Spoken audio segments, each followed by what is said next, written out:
Okay, hello sa inyo mga viewers natin dito sa ating channel. Oras ngayon is 12:09 AM at alas 12 na. So nanalo ang San Miguel Beermen sa Game 3 ng PBA Philippine Cup Finals sa score na 108-88 over TNT. At kung napapansin nyo, wala aking partner na si Carlos Acamos. Di siya nakapunta ngayon, mukhang may nasikaso. But I think Sunday makakasama natin siya. Tingnan natin. So ngayon ang ating kasama ay ang ating kasama sa coverage for almost a decade na, no? Tama po. Grabe. So si Justin Bacnis ng Tiebreaker Times is here with us. Pumayag siya na makasama natin to react dun sa nangyaring Game 3 ng PBA Philippine Cup Final. So Justin, pakilala ka muna and then sabihin mo na yung thoughts mo sa Game 3. So yun nga, I think okay na yung intro. Hindi, joke lang. Justin Bacnis here from Tiebreaker Times. Tama po, almost a decade na kaming magkasama ni Sir Jonas sa PBA beat. But di lang halata, siya yung senior ko. But anyway, yun nga. Ewan ko, ang hirap din i-summarize nung Game 3 kasi maging prangkan na tayo. Wala nangyari masyado tambak. And it was understandable kasi unang-una walang Poy era. Ang hirap for a team like TNT to keep up against a San Miguel team na may Junmar Fajardo tapos ang nipis ng frontline mo. Sa mga hindi pa po nakakalam, si Poy sat out Game 3 kanina because of a high-grade sprain, tama ba? Matindi. Sabi nga niya sa amin kanina na parang may slight tear, may minor ligament tear doon sa but awa ng Diyos, walang fracture. Still, yung absence niya talaga kanina talagang napakahirap for TNT dahil outside of Brandon Ganuelas Rosser and Kelly Williams, wala silang wala pa silang ibang big man na makuha kasi talagang manipis So I think that's practically the story of the game. And niniwala rin ako sinasabi ni Coach Chot na siguro discuss din natin ito mamaya. Yung kawalan ng point guard kasi puro sila turnovers kanina So yun yung dalawang rason. Poy, tapos wala kang legit na uno to lean on lalo kapag naghahabol ka or kailangan mo ng stabilizer sa loob. So yun lang naman, hirap. I think yung si Simon turnover, nag-stretch pa yan nung Game 1 nung naghabol yung San Miguel And then nung Game 2, when TNT was trying to catch up, may mga turnover sila talaga na hindi mo maintindihan Also, credit din nung sa timely steals ni Chris Ross and the defensive, collective effort defensive din nung San Miguel. And alam natin Jordan Hedding can score, and if talagang maganda gising nila si Brian Aruela and Simon Niciso can contribute, pero yun na, kung may inconsistency sila, mabigat yun para sa TNT. Totoo. Tsaka yun nga, the reason why we're discussing this kasi nga nabanggit ko kanina, we had this post game kay Coach Chot, diba, na he was asked about yun nga yung issue nila in terms of taking care of the ball. Kasi if we're gonna check the stats, turnovers nila nung Game 1 was 15, Game 2 was 17, ngayong gabi 18 naman. So parang medyo may trend kumbaga pataas. And sabi niya nga yung problema na yon is because of yung halos kawalan nila ng legit na point guards. Alam naman Kuya Jason wala, si Ray hindi naihabol sa cut-off, diba, nung quarterfinals, yung pang roster sana. pero ayun nga, sinasabi niya rin kanina na ang daming mga hindi nakakapaglaro in their natural positions, and that includes Jordan Hedding. We know naman how capable Jordan is as a guard, but let's face it, yun nga, going back, alam naman natin na capable si Jordan as a guard, but let's face it, two guard siya, dos siya. mas magre-rely ka sa kanya sa scoring rather than playmaking. Not saying that he cannot make plays, it's just that mas magaling kasi siyang scorer talaga. And sino pa ba outside of Jordan? Yun nga, sabi nga ni Coach Chot. Ano yung quote niya kanina? Mabuti na lang may Almond. Off the bench, third string guard ba si Almond? Parang ganun no? Oh, third string na sa lalim nila. But ngayon, I think makokompel yung coaches to use Almond as much as they can kasi wala kang uno. Tama rin si Coach Chot si Brian Heruela. Vet. But sabi nga defensive guard, more of a defensive player. Talaga nga naman kasi naalala natin dati nung San Miguel pa siya and nung lumipat siya or nakuha siya ng TNT. Ano yung isa sa mga sinabi ni Kuya Jason sa mga interview natin na relieve siya kasi nabawasan ng defender, nabawasan siya ng magbabantay sa kanya. So, yun. And that brings us to Simon and Ciso. Ayaw naman natin lagyan ng kulay It's just that sabi nga kanina Chot, Simon and Ciso is really just a backup point guard, a backup player. And I don't know, parang tama naman din kasi si Simon, I think after nung Alaska niya, never na siyang nabigyan ng chance to start kung tama po yung alala namin kasi I'd like to believe na one of Simon's best years in the league or probably his best season in the league was nung Alaska 2018 when they went all the way to the finals of the Governor's Cup. Nadali lang ng Magnolia nung dulo. But he was their lead point guard. Yun nga lang after that parang medyo bumaba. And by the way, Simon pagaling kasi kanina na-injure Paano naman? Umalis siya ng Big Dome na magaang mata, medyo sara. So sana okay lang siya. So but yeah, I think isa rin talaga siya sa mga hinahanapan ni Coach Chot ng laro. Kasi alam naman nakita naman natin yung capability ni Simon as a guard He can score, he can shoot definitely, he can defend pa nga but he can also be a playmaker when needed. Nakita natin yan again sa Alaska nung under kay Coach Alex Compton, tama ba? So yun. So yun lang naman. Tingin mo, parang feeling ko naman doable pa to 2-1 pa lang naman I think we've seen TNT climb out of, even bigger deficit sa mga series. Ikaw, tingin mo? I think for TNT, yun nga they have to address yung, like you said, is a backcourt situation nila. Also, yung kasi may up sa last 2 games, nag-aabol sila They have to make it at least manageable kahit trailing sila until sa dulo. And yun nga, tingin ko yung late second quarter, yun yung key bakit na-control ng San Miguel yung game. I think the 4-point shot of CJ Perez was talagang malaking kumpiyansa yun for San Miguel. And then nung third quarter, yun, lumayo na. The usual suspects, sila Toliano, Jericho Cruz, Mutaw Tua, and of course, yun si Junmar with 33 points. But ito, tingin ko after 3 games, Junmar, siya talagang ang big difference dito. But yung ganda nung nilalaro nung other players, especially yung inspiring play ni Chris Ross, yung nagiging susi for San Miguel to get 2 wins. And sabihin natin, they're favored to win game 4, take a 3-1 lead the way they're playing unless may magawang paraan si TNT to find ways to make significant adjustments. Yeah, and if piggyback lang din ako doon sa sinabi mo about the other players stepping up for San Miguel. Tama. Junmar talaga, wala na may ibang focal point. Siya talaga ever since. But, yun nga, nakatawa lang din kanina kasi actually, since nung last game pa, ang ganda nilalaro ni Mo. Ang ganda nilalaro. Yun nga. Ang ganda lalo kanina nung dumidikit si TNT early fourth.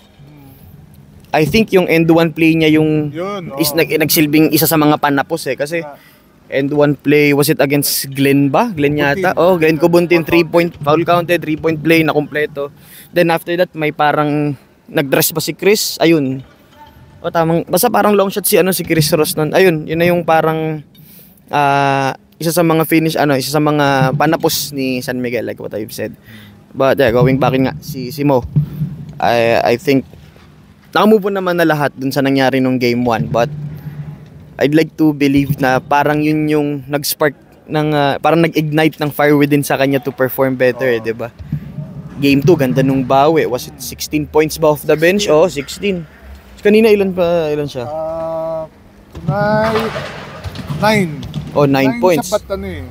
Parang puro fourth pa nga. 9-5-2. Oh, solid numbers pa rin, 'di ba? One steal pa. Oh. Ano na rin na solid numbers. Oh, solid numbers. Kasi kailangan mo sa kay Mo yung matulungan lang si Junmar. Kasi alam naman natin si Mo kaya maging big contributor. Going back sa Northport niya, talagang he was let loose nung time na yon, that got him opportunity sa San Miguel. At sabi ko nga dun sa postgame namin ni Carl sa Sportsbeat PH, parang I think since dumating sa San Miguel, ito yung best stretch niya or probably his best conference.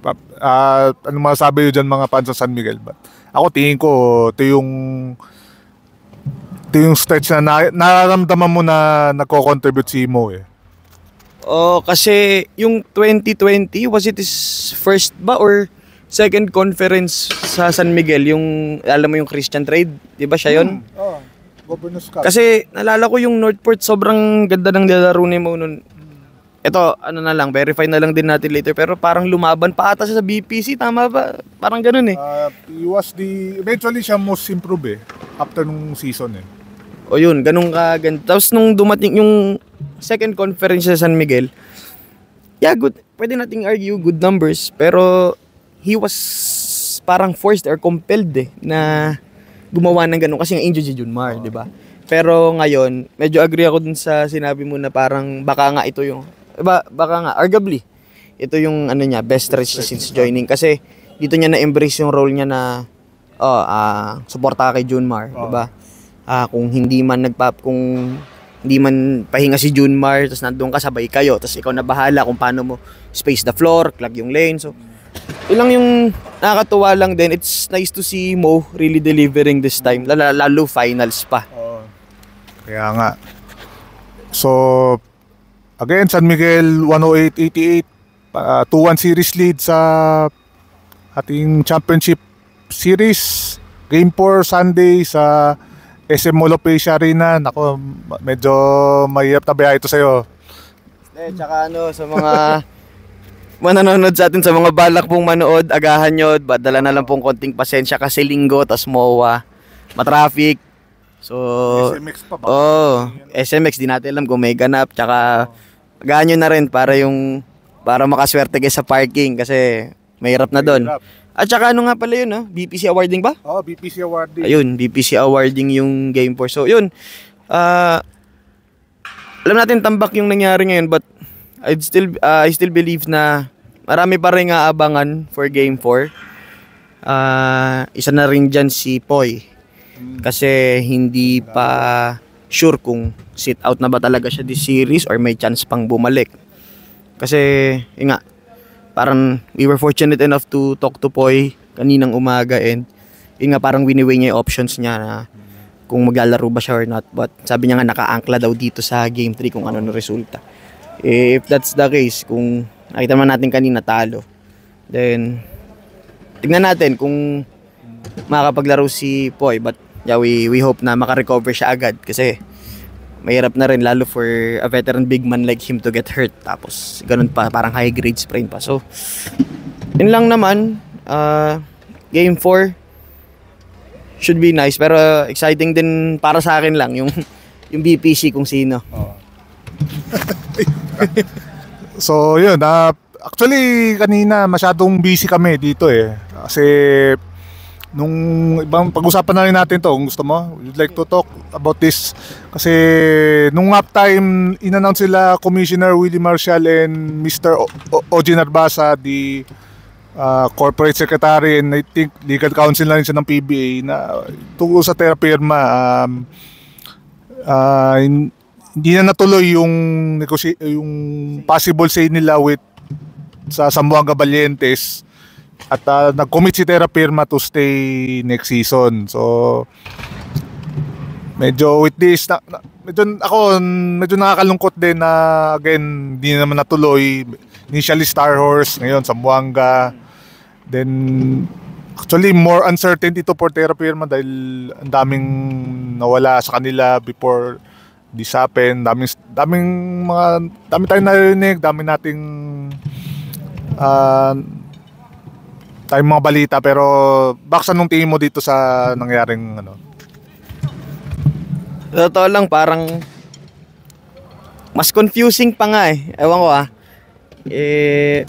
I don't know if I share the same sentiments with the other fans or katulad nasa circle natin. Confusing siya in a sense na katulad nga no sinabi mo.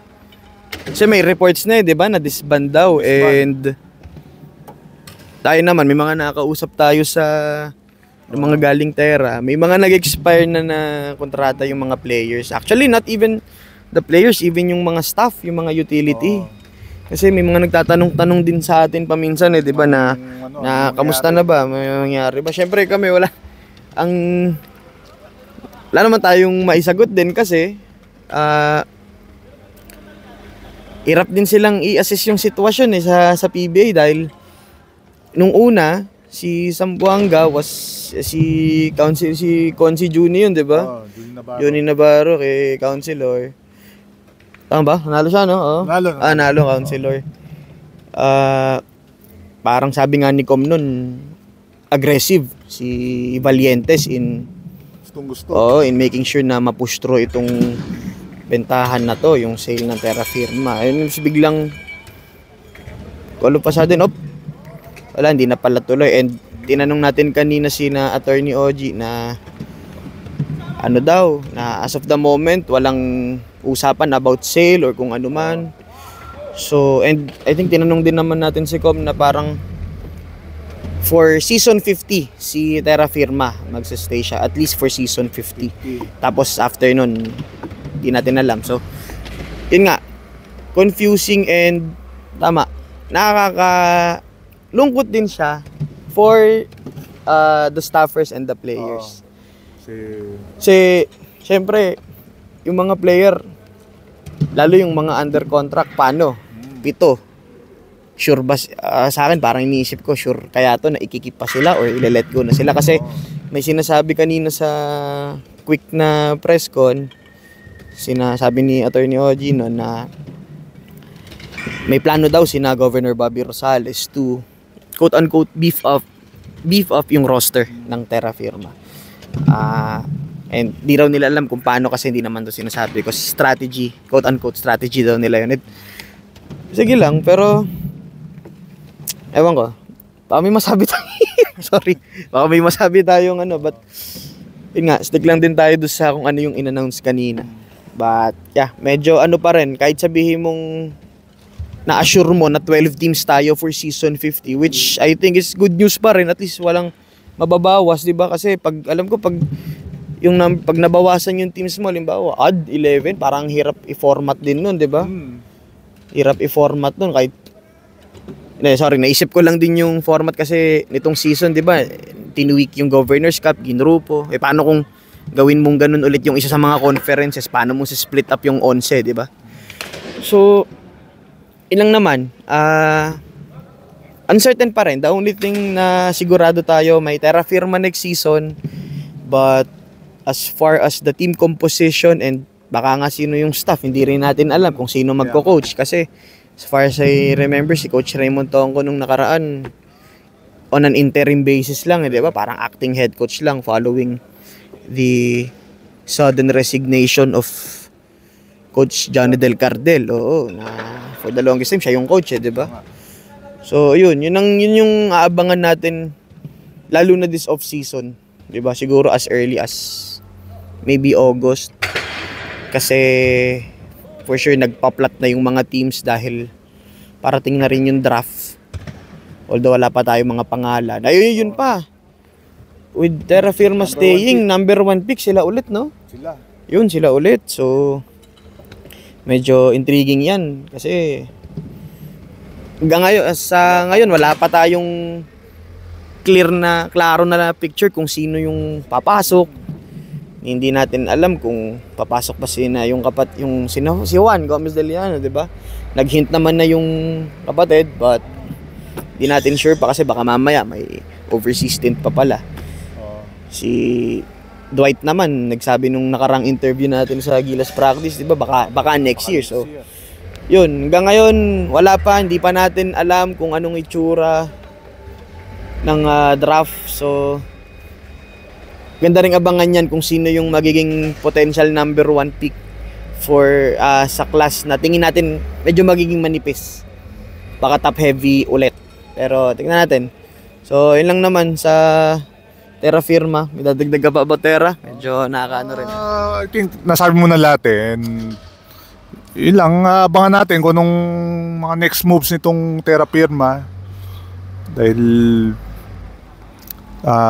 yun nga, uncertain pa yun talaga. Lalo na yung sa roster makeup nila. Alam naman natin, Stanley Pringle, dahil UFA siya, sa Raynor Shine siya.